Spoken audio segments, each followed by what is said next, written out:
നമസ്തേ നമസ്തേ.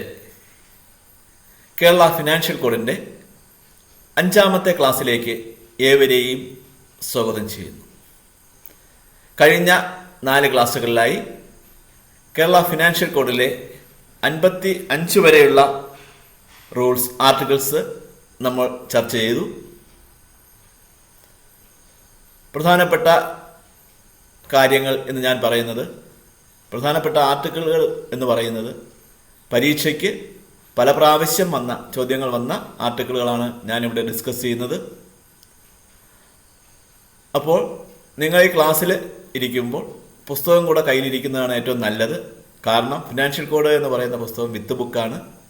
ഈ പറയുന്ന ആർട്ടിക്കിൾസ് നിങ്ങൾ നിങ്ങളുടെ പെൻസിൽ വെച്ച് തൽക്കാലം മാർക്ക് ചെയ്യുക.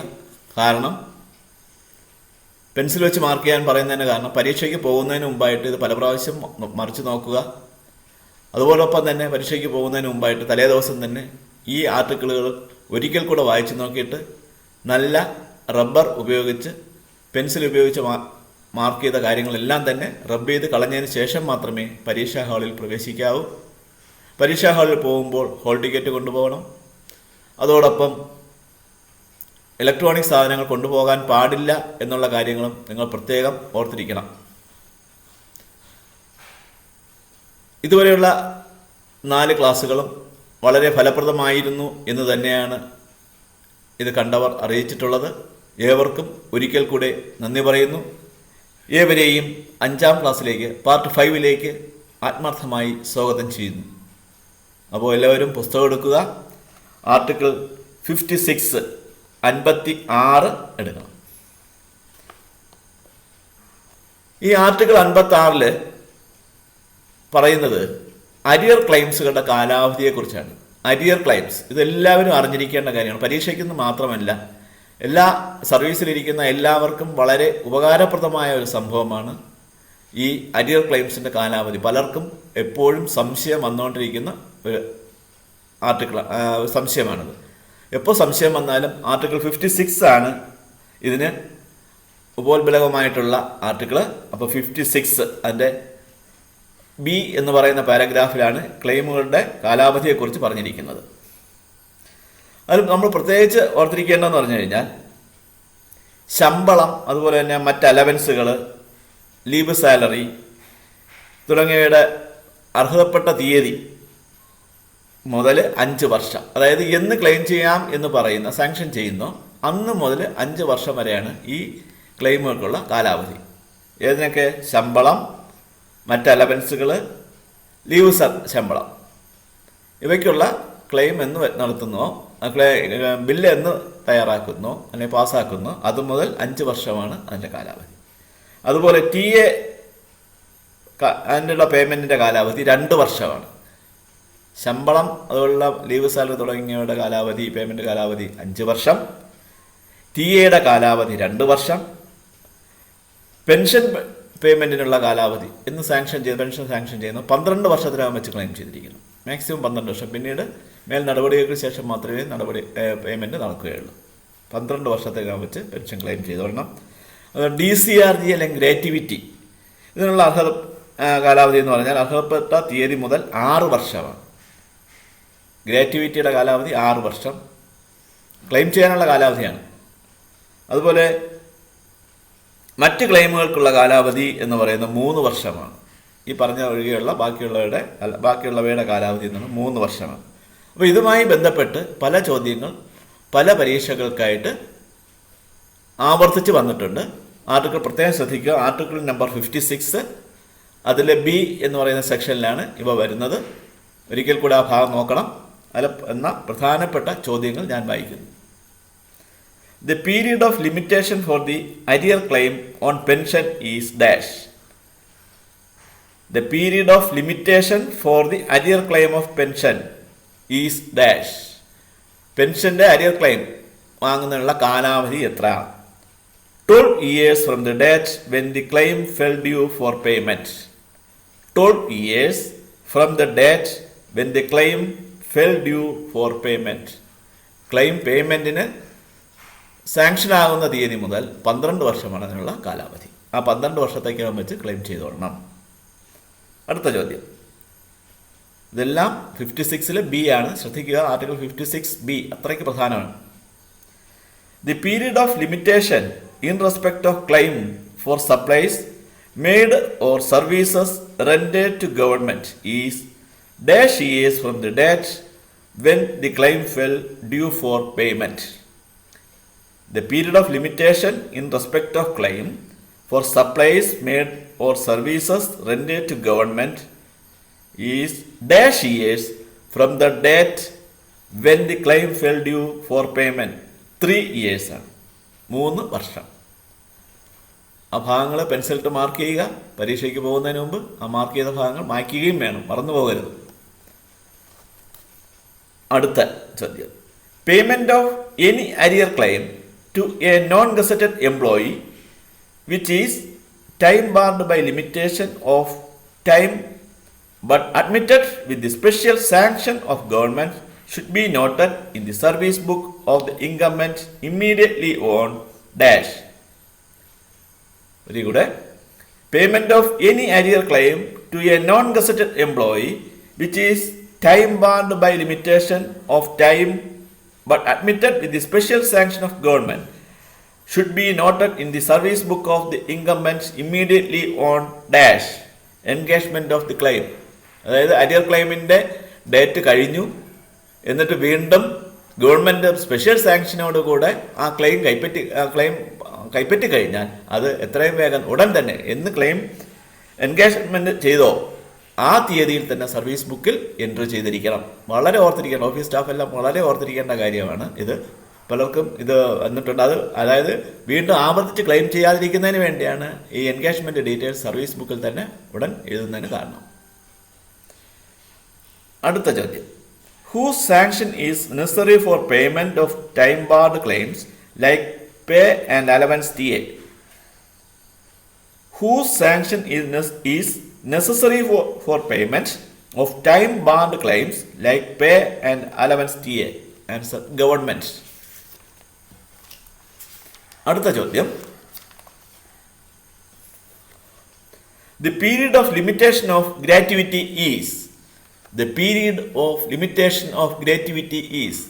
ഞാൻ നേരത്തെ പറഞ്ഞ മലയാളത്തിൽ പറഞ്ഞത് ഓർമ്മയുള്ളവർക്ക് ഇപ്പോൾ അറിയാം, അവർ ഉടൻ തന്നെ ആൻസർ പറയും 6 years. ആൻസർ ഏതാണ്? 6 years. 6 years from the date when the claim fell due. The period of limitation of gratuity is dash 6 years from the date when the claim fell due. Next question. The period of limitation for claiming pension when claim fell due for payment is dash. The period of limitation for claiming pension when claim fell due for payment is dash 12 years. കുറച്ച് പല പ്രാവശ്യം പരീക്ഷയ്ക്ക് വന്നിട്ടാണ്, അതുകൊണ്ട് പ്രത്യേകം ശ്രദ്ധിക്കുക. 12 years ആണ്. Next question, period of limitation of arrear claim against government in respect of TA is dash years from the date of claim. TA ക്ലെയിംസിന്റെ കാലാവധി 2 years ആണ്. ഫസ്റ്റ് വരികള്, period of limitation of arrear claim against government in respect of TA is 2 years from the due date of claim.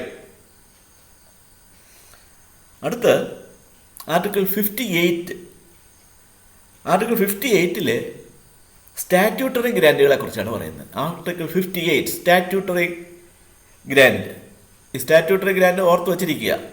കാര്യം നമ്മൾ financial കോഡിൻ്റെ index നോക്കിയാലും നമുക്ക് ഇതിൻ്റെ answer കണ്ടെത്താൻ സാധിക്കും. Statutory grand. അപ്പോൾ സ്റ്റാറ്റ്യൂട്ടറി ഗ്രാൻഡ് എവിടെ വരുന്നു? ആർട്ടിക്കിൾ 58. ആർട്ടിക്കിൾ 58. അപ്പോൾ സ്റ്റാറ്റ്യൂട്ടറി ഗ്രാൻഡിനെ കുറിച്ചാണ് ചോദ്യം വന്നാൽ നമ്മൾ ആദ്യം നോക്കേണ്ട ആർട്ടിക്കിൾ 58 ആണ്. ആ 58 തന്നെ ഈ സെൻറ്റൻസ് ഇങ്ങനെ തന്നെ ഉണ്ടാവും. Arrear claims including those relating to statutory grants will be sanctioned by government when the claim is preferred within dash. Very good. Arrear claims including those relating to statutory grants will be sanctioned by government when the claim is preferred within dash. Answer, 3 years subsequent to the year in which the payment was due. 3 years subsequent to the year in which the payment was due. ചോദ്യം കൂടെ arrear claims including those relating to statutory grants will be sanctioned by government when the claim is preferred within 3 years subsequent to the year in which the payment was due. അടുത്ത article എന്ന് പറയുന്നത് article 61 ആണ്. Over charge and audit ഒബ്ജക്ഷൻസിനെ കുറിച്ച് കുറിച്ച് പറയുന്ന ആർട്ടിക്കിളാണ് article 61. അതിൽ പ്രധാനപ്പെട്ട ഒരു ചോദ്യം, ഇത് പല പ്രാവശ്യം പരീക്ഷയ്ക്ക് വന്ന ചോദ്യമാണ്. Recoveries from a government servant should not only be made at a rate exceeding dash. Government സർവൻസിന് റിക്കവറി നടത്തുന്നത് എത്ര എമൗണ്ടിനേക്കാളും കൂടാൻ പാടില്ല. എല്ലാവരും അറിഞ്ഞിരിക്കേണ്ട കാര്യമാണ്. Recoveries from a government servant should not only be made at a rate exceeding dash 1/3 of his pay. പേയുടെ 1/3 കൂടാൻ പാടില്ല. റിക്കവറികൾ ഒരിക്കലും പേയുടെ 1/3 3/1 കൂടാൻ പാടില്ല. അടുത്ത ചോദ്യം, warning slip is issued by dash. ഈ വാർണിംഗ് സ്ലിപ്പ് ആരാണ് കൊടുക്കേണ്ടത്? Warning slip is issued by dash accountant general. Warning slip കൊടുക്കുന്നത് അക്കൗണ്ടന്റ് ജനറലാണ്. അടുത്ത് ആർട്ടിക്കിൾ 63B എന്ന് പറയുന്ന പാരഗ്രാഫാണ്. 63B 63B. അതും ഓഫീസ് സ്റ്റാഫ് വളരെ അറിഞ്ഞിരിക്കേണ്ട ഒരു ആർട്ടിക്കിളാണ്. ആർട്ടിക്കിൾ 63B ഓഡിറ്റ് ഒബ്ജക്ഷൻ രജിസ്റ്ററിനെ കുറിച്ചാണ് പറയുന്നത്. ഓഡിറ്റ് ഒബ്ജക്ഷൻ രജിസ്റ്റർ എന്താണ്? ഈ ഓഡിറ്റ് ഒബ്ജക്ഷൻ രജിസ്റ്റർ എന്ന് പറയുന്നത്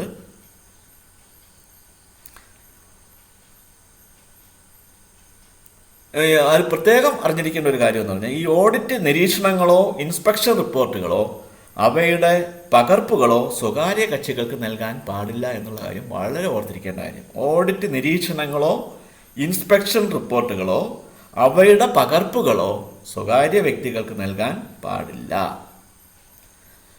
പിന്നെ വേറൊരു കാര്യം അറിഞ്ഞിരിക്കേണ്ടതെന്ന് പറഞ്ഞാൽ,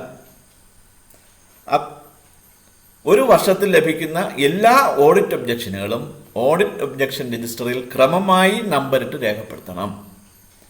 ഓരോ വർഷത്തിൽ ലഭിക്കുന്ന ഓഡിറ്റ് ഒബ്ജക്ഷനുകളും ഓഡിറ്റ് ഒബ്ജക്ഷൻ രജിസ്റ്ററിൽ ക്രമമായിട്ട് നമ്പറിട്ട് രേഖപ്പെടുത്തണം. അതുപോലെ തന്നെ ഓരോ ഇനത്തിനും പ്രത്യേകം സ്ഥലം നൽകണം. ഓരോ ഓഡിറ്റ് ഒബ്ജക്ഷനും പ്രത്യേകം സ്ഥലം കൊടുത്തിരിക്കണം. അതുപോലെ ഓഡിറ്റ് ഒബ്ജക്ഷൻ വന്നാൽ 14 ദിവസത്തിനുള്ളിൽ ഒബ്ജക്ഷന് മറുപടി നൽകണം. ഫിനാൻഷ്യൽ കോഡിൽ ആർട്ടിക്കിൾ 63 B എന്ന് പറയുന്ന പാരഗ്രാഫിലാണ് ഇതൊക്കെ ഉള്ളത്. അതായത് ഓഡിറ്റ് ഒബ്ജക്ഷൻ വന്നു കഴിഞ്ഞാൽ 14 ദിവസത്തിനകം മറുപടി നൽകണം. അക്കൗണ്ടന്റ് ജനറലിന് മറുപടി നൽകിക്കഴിഞ്ഞാൽ അത് ക്ലോസ് ചെയ്തതായി പരിഗണിക്കേണ്ടതും അതിൻ്റെ സീരിയൽ നമ്പറിൽ ചുവപ്പ് മഷി കൊണ്ട് റൗണ്ട് ചെയ്യേണ്ടതുമാണ്. ഓഡിറ്റ് ഒബ്ജക്ഷൻ പരിഹരിച്ചു കഴിഞ്ഞാൽ അതിൻ്റെ സീരിയൽ നമ്പറിൽ ചുവപ്പ് മഷി കൊണ്ടാണ് റൗണ്ട് ചെയ്യേണ്ടത്. ആ മഷി വരെ ശ്രദ്ധിച്ചാണ്. ചുവപ്പ് മഷിയിട്ട് സീരിയൽ നമ്പറിലാണ് റൗണ്ട് ചെയ്യേണ്ടത്. ഇനി ഓഫീസിന് മുഴുവനായി ഒരു രജിസ്റ്റർ മാത്രം ഉണ്ടായിരിക്കുന്നതും ആ രജിസ്റ്റർ വച്ചു പോരുന്നതിന് ഒരു പ്രത്യേക വ്യക്തിയെ ചുമതലപ്പെടുത്തേണ്ടതുമാണ്. ഓഡിറ്റ് ഒബ്ജക്ഷൻ രജിസ്റ്റർ ഒരു ഓഫീസിന് എത്ര എണ്ണം മതി? ഒരെണ്ണം. ആ ഒരു ഓഡിറ്റ് ഒബ്ജക്ഷൻ രജിസ്റ്റർ ഒരു പ്രത്യേക വ്യക്തിയെ ഏൽപ്പിച്ചിരിക്കണം.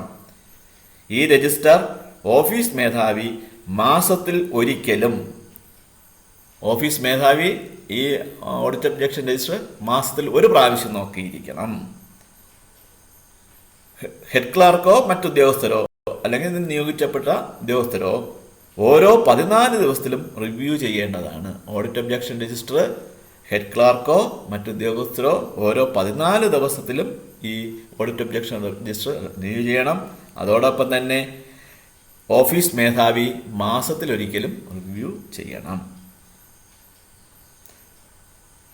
അതുപോലെ തന്നെ ഓരോ മാസത്തിൻ്റെ അവസാനത്തിലും ഓഡിറ്റ് ഒബ്ജക്ഷനുകളുടെ ഒരു പ്രതിമാസ സംക്ഷിപ്തം രജിസ്റ്ററിൽ റെക്കോർഡ് ചെയ്യണം. പ്രതിമാസ സംക്ഷിപ്തം, ആ മാസം എത്ര ഓഡിറ്റ് ഒബ്ജക്ഷൻ നടന്നു, അതിനെത്ര ഒബ്ജക്ഷൻ്റെ പേപ്പർ വന്നു, അതിന് എത്ര എണ്ണം മറുപടി അയച്ചു തുടങ്ങിയ കാര്യങ്ങളെല്ലാം വളരെ വിശദമായി ഓരോ മാസവും അതിൽ രേഖപ്പെടുത്തിയിരിക്കണം. അപ്പോൾ ഇത്രയും കാര്യങ്ങൾ എല്ലാവരും അറിഞ്ഞിരിക്കേണ്ടതാണ്. ഇനി ഇതിൽ നിന്ന് പരീക്ഷയ്ക്കും ഒത്തിരി ചോദ്യങ്ങൾ വന്നിട്ടുണ്ട്. അതാണ് ഞാൻ ഇനി അടുത്ത് പറയുന്നത്. ഏതൊക്കെ ചോദ്യങ്ങളാണ് ഇവയിൽ നിന്ന്, ഈ ആർട്ടിക്കിളിൽ നിന്ന്, ആർട്ടിക്കിൾ 63B ഓർത്ത് വെച്ചിരിക്കുക. Article 63B audit objection register, article 63B മറന്നു വരുത്. അല്ല, ഒരു ചോദ്യം ഇതായിരുന്നു: when an objection slip is received from the accountant general dash. When an objection slip is received from the accountant general dash. Answer: it should be registered as a new case in the personal register, and also it should be registered as a new case in the audit objection register. Personal രജിസ്റ്ററിലും audit objection രജിസ്റ്ററിലും ഇത് entry ചെയ്യണം. It should be registered as a new case. പുതിയ കേസായിട്ട് വേണം പുതിയ കേസായിട്ട് വേണം പേഴ്സണൽ രജിസ്റ്ററിലും ഓഡിറ്റ് ഒബ്ജക്ഷൻ രജിസ്റ്ററിലും എൻ്റർ ചെയ്യേണ്ടത്. ഒരിക്കൽ കൂടെ: when an objection slip is received from the accountant general, it should be registered as a new case in the personal register and also in the audit objection register. Next question. The audit objection register should be reviewed by the head of office dash. Head of office ഈ audit objection register എത്ര പ്രാവശ്യം നോക്കണം? Monthly. ഓരോ മാസവും നോക്കണം. മന്ത്ലിയാണ് നോക്കേണ്ടത്. Next question. The first replies of the inspection report should be sent to the accountant general. The first replies of the inspection reports. Inspection reportsന്റെ ആദ്യത്തെ reply should be sent to the accountant general. ആദ്യത്തെ reply എന്ന് AGക്ക് അയക്കണം. Answer: within 4 weeks from the date of receipt of the inspection report. Within 4 weeks, 4 ആഴ്ചയ്ക്കകം. Inspection report 4 ആഴ്ചയ്ക്കകം മറുപടി കൊടുക്കണം. Next question. As per the stipulations in the code, audit objections received from AG should be replied by the department officers within dash of its receipt. As per the stipulations in the code, audit objections received from AG should be replied by the department officers within dash of its receipt, a fortnight. Next question. How many audit objections registers should be there in the office of a head of department having more than 25 sanctions? How many audit objection registers should be there in the office of a head of department having more than 25 sanctions? Answer: 1. ഒരു register മതി. അടുത്ത ചോദ്യം. The first reply on the inspection report of the accountant general should be sent within dash. The first reply on the inspection report of the accountant general should be sent within dash 4 weeks. 4 ആഴ്ച. Next question. A register in dash should be maintained in each office for recording the objections communicated by the accountant general. Accountant ജനറലിന്റെ objections record ചെയ്യാനുള്ള രജിസ്റ്ററിന്റെ form number എത്രയാണ്? A register in dash should be maintained in each office for recording the objections communicated by the accountant general. Form number 4. Form 4ലാണ് അത് എഴുതേണ്ടത്.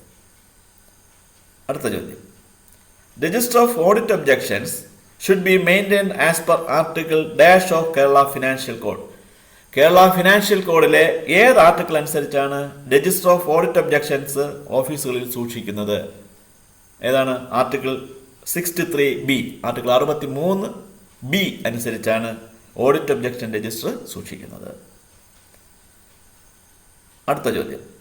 Audit objection register is maintain in A government office as per article dash of Kerala financial code volume 1, article 63. Audit objection register is maintain in A government office. Government ഓഫീസിൽ audit objection register സൂക്ഷിക്കുന്നത് Kerala financial കോഡിലെ ഏത് article അനുസരിച്ചാണ്? Article 63. അപ്പോൾ ഇത്രയും വളരെ പ്രധാനപ്പെട്ട ചോദ്യങ്ങളാണ്. അപ്പോൾ ഇത് നിങ്ങൾക്ക് എല്ലാവർക്കും മനസ്സിലായി എന്ന് ഞാൻ മനസ്സിലാക്കുന്നു. ഇഷ്ടപ്പെട്ടവർ ഇത് ആവർത്തിച്ച് കേൾക്കുക. നിങ്ങൾ യാത്ര ചെയ്യുന്ന അവസരത്തിലായാലും ഒരു ഹെഡ്ഫോൺ ഉപയോഗിച്ചാൽ മറ്റുള്ളവർ ബുദ്ധിമുട്ടിക്കാതെ തന്നെ നിങ്ങൾക്കിതെല്ലാം കേൾക്കാൻ സാധിക്കും, മനസ്സിലാക്കാൻ സാധിക്കും. വളരെ ലളിതമായ ഭാഷയിലാണ് ഇതെല്ലാം. അപ്പോൾ ഇഷ്ടപ്പെട്ടവർ ഈ ചാനൽ സബ്സ്ക്രൈബ് ചെയ്യുക. സബ്സ്ക്രൈബ് ചെയ്തു കഴിഞ്ഞാൽ ഇതിനുമായി ബന്ധപ്പെട്ട് വരുന്ന എല്ലാ എപ്പിസോഡുകൾക്കും നിങ്ങൾക്ക് കൃത്യമായി ലഭിക്കും. ആയതിനാൽ നിങ്ങളുടെ എല്ലാവരുടെയും സഹകരണം പ്രതീക്ഷിക്കുന്നു. അടുത്ത എപ്പിസോഡിൽ നമുക്ക് വീണ്ടും കാണാം. Thank you.